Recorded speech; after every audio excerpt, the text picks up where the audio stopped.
Hello guys, current affairs funda में आप सभी का स्वागत है। मैं हूं आपके साथ अभिषेक शर्मा और आज के इस वीडियो सेशन में हम 23 मार्च तक के सभी इंपॉर्टेंट करंट अफेयर्स कवर करने वाले हैं।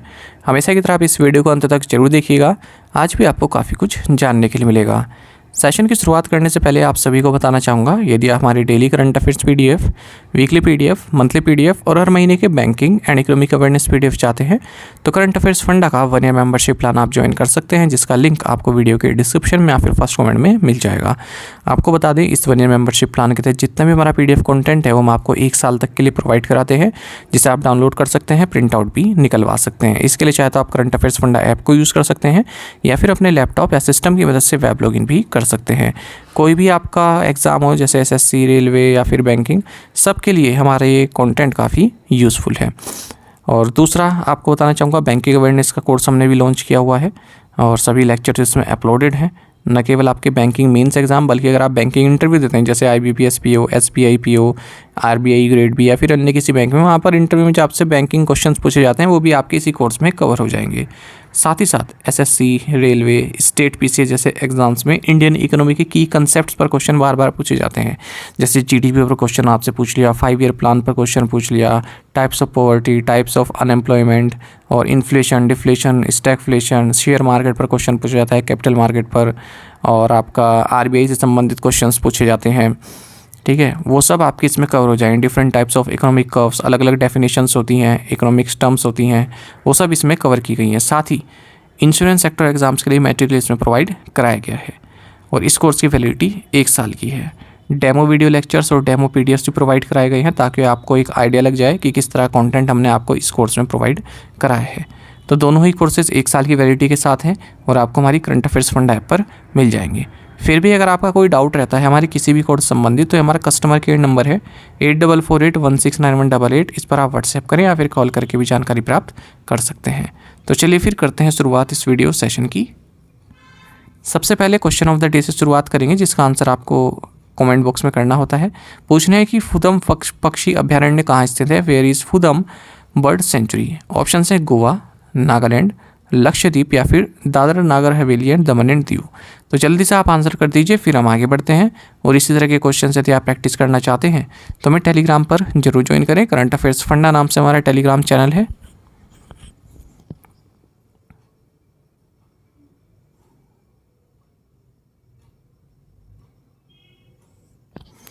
On which date is world meteorological day observed annually.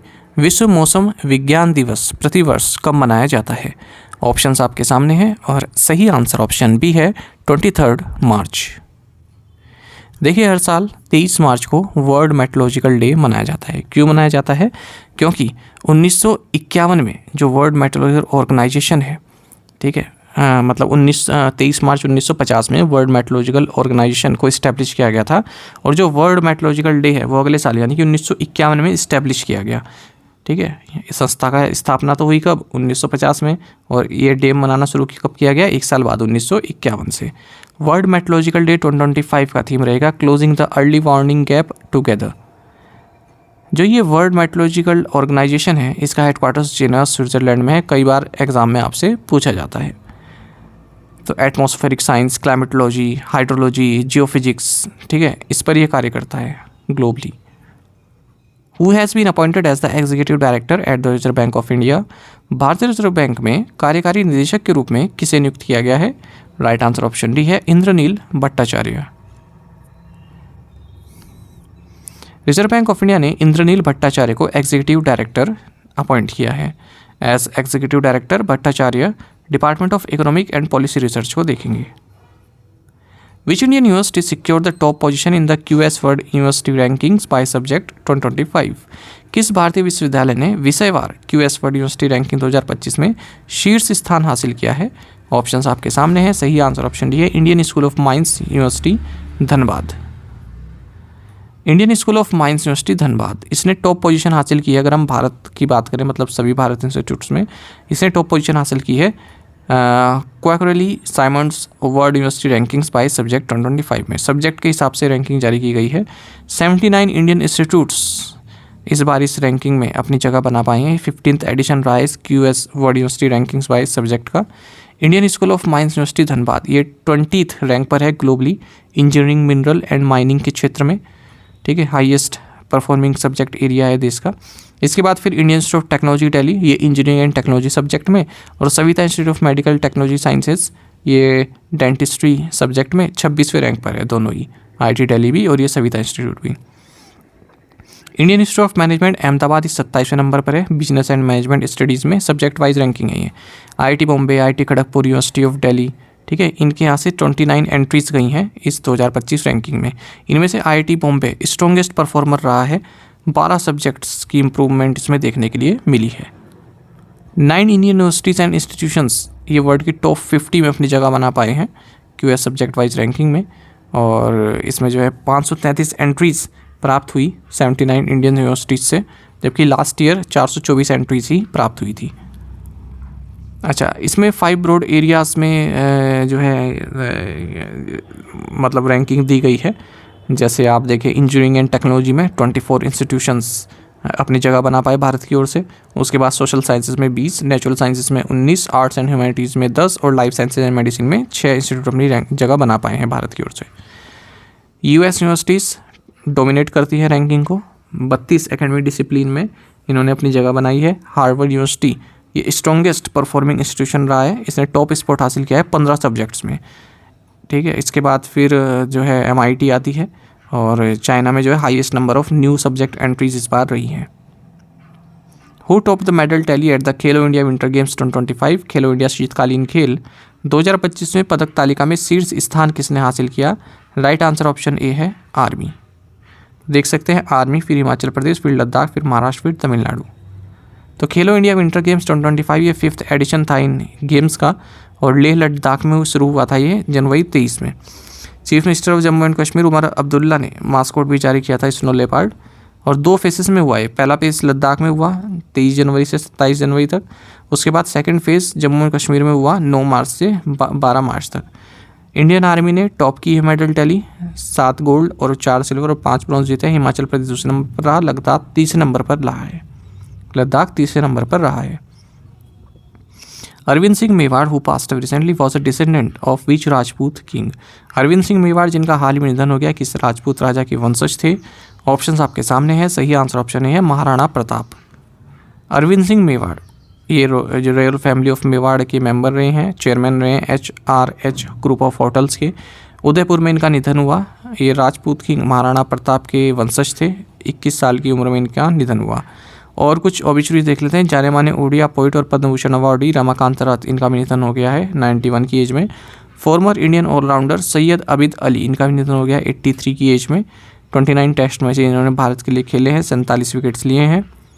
Former union minister Devendra प्रधान, जो कि union education minister Dharmendra Pradhan के फादर हैं, इनका भी निधन हो गया है 84 की एज में। विच कंपनी है signed an MOU with government of Kerala for pumped storage projects? किस कंपनी ने पंप स्टोरेज परियोजनाओं के लिए केरल सरकार के साथ समझौता ज्ञापन पर हस्ताक्षर किए हैं? राइट आंसर ऑप्शन बी है REC लिमिटेड। तो REC लिमिटेड जो कि एक महारत्न CPSE है, मिनिस्ट्री ऑफ पावर के तहत एक लीडिंग NBFC भी है। इसने MOU साइन किया है energy management centre government of Kerala के साथ, जिसके तहत केरल में पम्प्ड स्टोरेज प्रोजेक्ट्स को फाइनेंस की सुविधा दी जाएगी। ये MOU साइन किया गया global green hydrogen energy summit 2025 जो कि कोची में हुआ इस दौरान। तो REC यहाँ पर 18,360 करोड़ रुपए का फाइनेंस प्रोवाइड कराएगी केरल में जो भी पंप स्टोरेज प्रोजेक्ट्स हैं उनके लिए अगले 5 सालों तक। एक और इसी तरह की न्यूज़ साथ में देख लेते हैं। Andhra Pradesh capital region development authority ने एग्रीमेंट साइन किया है housing and urban development corporation हुडको के साथ। 11,000 करोड़ रुपए का लोन दिया जाएगा कैपिटल अमरावती के डेवलपमेंट के लिए। Where was the flight acceptance hot testing of the cryogenic engine for LVM-3M6 conducted by ISRO? ISRO द्वारा LVM-3M6 के लिए क्रायोजेनिक इंजन का उड़ान स्वीकृति परीक्षण कहाँ किया गया? राइट आंसर ऑप्शन ए है इसरो प्रोपल्सन कॉम्प्लेक्स महेंद्रगिरी। तो इंडियन स्पेस रिसर्च ऑर्गेनाइजेशन यानी कि इसरो ने फ्लाइट एक्सेप्टेंस हॉट टेस्ट किया है क्रायोजेनिक इंजन का, ठीक है। और LVM-3 लॉन्च व्हीकल के लिए किया गया है इसरो प्रोपल्सन कंपल्सन महेंद्रगिरी तमिलनाडु में। जो LVM-3 है यानी कि लॉन्च व्हीकल मार्क 3, ये 3 stage medium lift launch vehicle है, इसरो द्वारा डेवलप किया गया है, ठीक है। क्रायोजेनिक इंजन का हॉट टेस्ट का मतलब क्या हो गया कि उसको एक स्टैंड पर रखकर, ठीक है, माउंट करके और उसको लाइव उसको चलाया गया इंजन को, है ना, इग्नाइट किया गया।